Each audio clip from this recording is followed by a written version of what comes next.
खूप अशी टिकणारी चटणी आणि मस्त कुरकुरीत महिनाभर तुम्ही ठेवली तरीही खराब न होणारी अशी ही आपली चटणी आणि मस्त बघा भुरभुरीत चटणी तुम्ही तुपाची धार सोडून ह्याच्यावरती खायला घेतलीत ना, आहा काय अप्रतिम लागते चटणी।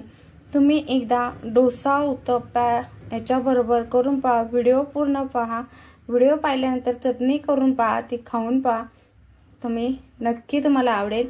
चला मग आपण चटणी बनवायला सुरुवात करूया।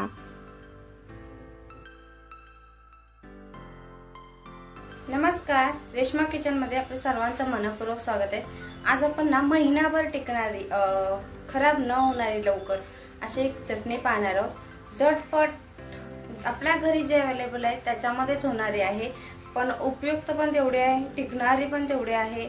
काही तेलाचा वापर नाही करायचा, काही नाही करता आपण अशी सुकी मस्त अशी चटणी पाहणार। तर चला, आपण वेळ आवडला तर लाईक करा, शेअर करा, सबस्क्राइब नसेल केलं तर सबस्क्राइब करा। चला तर मग आपण व्हिडिओला सुरुवात करूया। चला, आपण आज पाहणार आहोत की कशाची चटणी बनवणार आहोत ते, आणि मस्त अशी टिकते महिनाभर, काही वास येत नाही, काही नाही, किंवा इतकी काळजी घ्यावी लागत नाही, आणि केली तरी एवढा दिवस टिकल अशी शक्यता नाही, कारण खूप टेस्टी होते आणि झटपट संपून जाते। तर चला व्हिडिओ पाहूया। तर इथे घेतलेले आहेत मी सोयाबीन जे आपण वडी आणतो ती आहे, ही छोटी वडी आहे, मोठी वडी असेल तरी पण चालणारे आहे। तर इथे आपण जी सोयाबीन आपण खाण्यासाठी आणतो तर तोच आहे इथे आपली सोयाबीनची वडी। तर ही आपल्याला जितके तुम्हाला जेवढ्या प्रमाणात बनवून ठेवायचे आहे तर तेवढी तुम्ही इथे घेऊ शकता। तर त्याच्याऐवजी आता त्याच्या व्यतिरिक्त आपल्याला लागणार आहे, तर इथे घेतलेले आहेत आपण थोडेसे शेंगदाणे। जास्त शेंगदाणे वापरायचे नाही, तर त्याचे टेस्ट उतरेल, त्याच्यासाठी शेंगदाणे आपल्याला कमीच वापरायचे आहेत। आणि इथे एक छोटासा तुकडा असा खोबऱ्याचा घेतलेला आहे, आणि शेंगदाणे आपल्याला साधारण 3 ते 4 चमचे इतकेच, कारण सोयाबीनच्या व्यतिरिक्त तुम्हाला शेंगदाणे नको असले ना तर नाही वापरले तरी चालणार आहेत, असं काही नाही, शेंगदाणेच घालायला हवेत, पण थोडेसे घातले ना त्याची चव आणि टेस्ट खूप छान येते। तर या पद्धतीने आपण बनवणार आहोत। त्याचबरोबर आपल्याला इथे थोडेसे लसणीच्या पाकळ्या घ्यायच्या, साधारण 5-7 पाकळ्या असल्या तरी बस झाल्या। तर एवढंच आपण घेतलेलं आहे, काही खोबरं पण जास्त नाही वापरलेलं आपण, आणि नाही शेंगदाणे वापरले, तर सोयाबीन जास्त झाला तरी चालतो, पण खोबरं किंवा शेंगदाणे जास्त नाही वापरायचे आपल्याला। हे पहा काय काय आपण इथे सोयाबीन, कढीपत्ता, लसूण, आता इथं खोबरं, आणि इथे आहे शेंगदाणे। तर याच्या व्यतिरिक्त आपल्याला घ्यायचे पांढरे तेल, तर तुम्ही याच्यामध्ये तेल पण पांढरे ॲड करायचे, खूप मस्त अशी चटणी आपण। चला आता भाजून घेऊया। कढई घेतली, आता याच्यामध्ये आपल्याला सोयाबीन घ्यायचे, थोडा वेळ आपल्याला सोयाबीन भाजून घ्यायचे। हे तर आपल्याला असं मस्तपैकी खरपूस भाजून घ्यायचे। आता याच्यामध्ये आपल्याला शेंगदाणे घ्यायचे,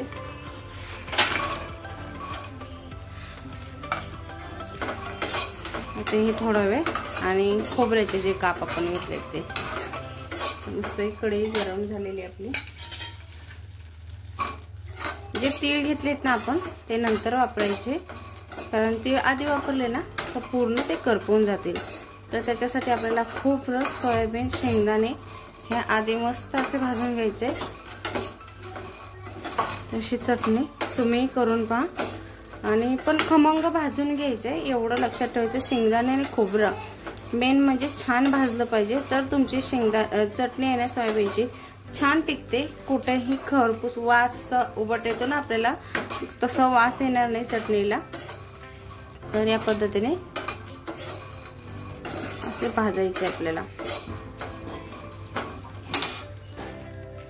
त्याच्यामध्ये आपल्याला 1 चमचाभर आपण पोहे खातो ना तेवढाच तेल वापरायचं, जास्त नाही तेल वापरायचं इथे। असं हे मस्त असं भाजून घ्यायचे, मस्त असे खमंग आपलं शेंगदाणे, खोबरं आणि हे सोयाबीन भाजलेले आहे, त्याच्यामध्ये कढीपत्त्याची पाने आणि तीळ आणि लसूण, तर हे आपल्याला भाजून घ्यायचं। आता काय आहे, गॅस तुम्ही बंद केला तरी चालेल, फक्त कढीपत्त्याची पाने छान कुरकुरीत झाली पाहिजे चटणीमध्ये. इथे आपण काढून घेऊया गॅस बंद करून. आता हे आपल्याला गरम आहे, पूर्ण थंड करून घ्यायचं आहे, पूर्ण थंड करायचं आहे.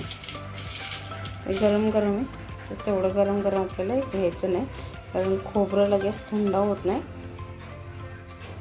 छान असं आपलं कढीपत्ता बघा असं कुरकुरीत झाला पाहिजे. इथे पूर्ण असं थंड झालेलं आहे.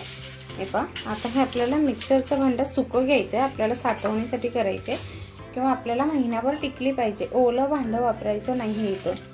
तर इथं मिक्सरमध्ये घालून घ्यायचं आपल्याला. तर थोडं थोडं मी बारीक करून आणणार आहे. हे पहा, आपण ना हे पहिलं एक वेळा असं जाडसर बारीक करून घेतलेलं आहे. प्लस मोडवरती आपल्याला हे बारीक करायचं आहे, म्हणजे चालू बंद या पद्धतीने आपल्याला हे फिरवून घ्यायचं आहे. कारण सोयाबीन आहे नंतर त्यासाठी एकदम फिरवायला जायचं नाही, शेंगदाणा आहे. तर आपल्याला चालू बंद केल्यानंतर मस्त अशी चटणी तयार होते. आता हे एवढ्या जाडसर का केलंय तर मी तुम्हाला पुढे सांगणार आहे.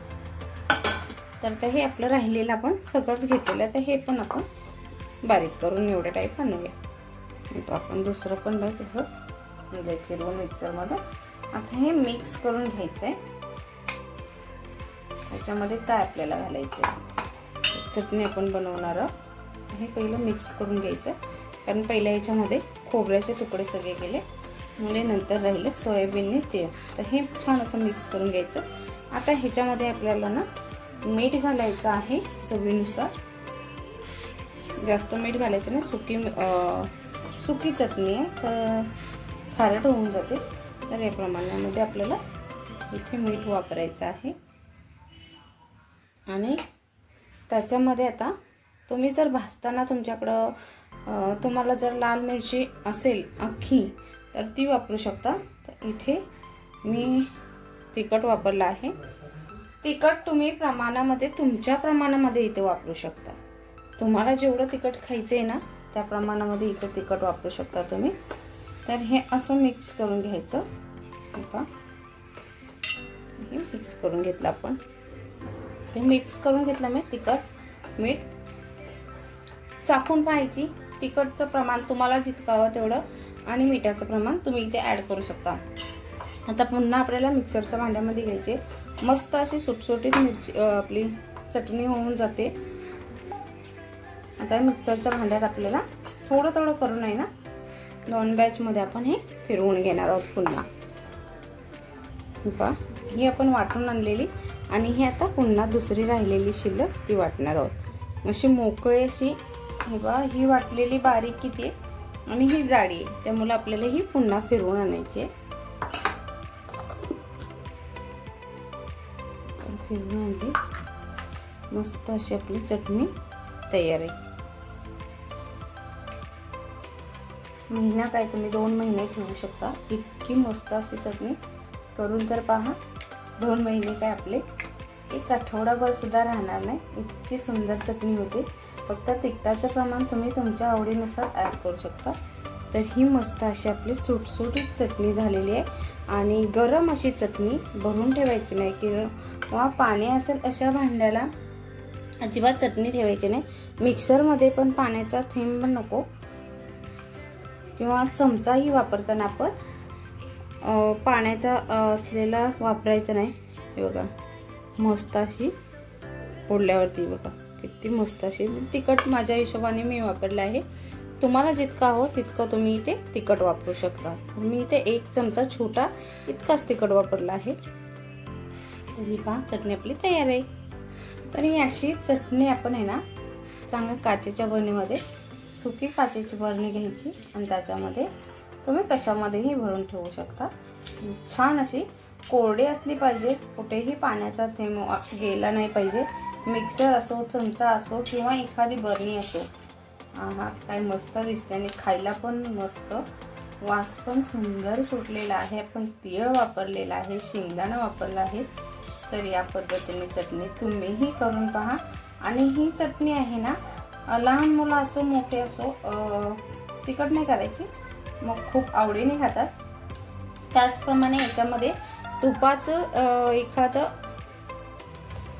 तर ही चटणी आपण डोश्याबरोबर उत्ताप्याबरोबर ही खाऊ शकतो आणि खूप टेस्टी लागते. त्याच्यावरती ज्या वेळेला घेतो ना आपण, त्याच्यावरती तुपाची धार सोडायची चटणी घेतल्यानंतर, इतकी अप्रतिम चटणी लागते. तुम्ही एकदा करून पहा आणि कशी वाटली ती पण सांगा. व्हिडिओला लाईक करा, शेअर करा, सबस्क्राईब करा.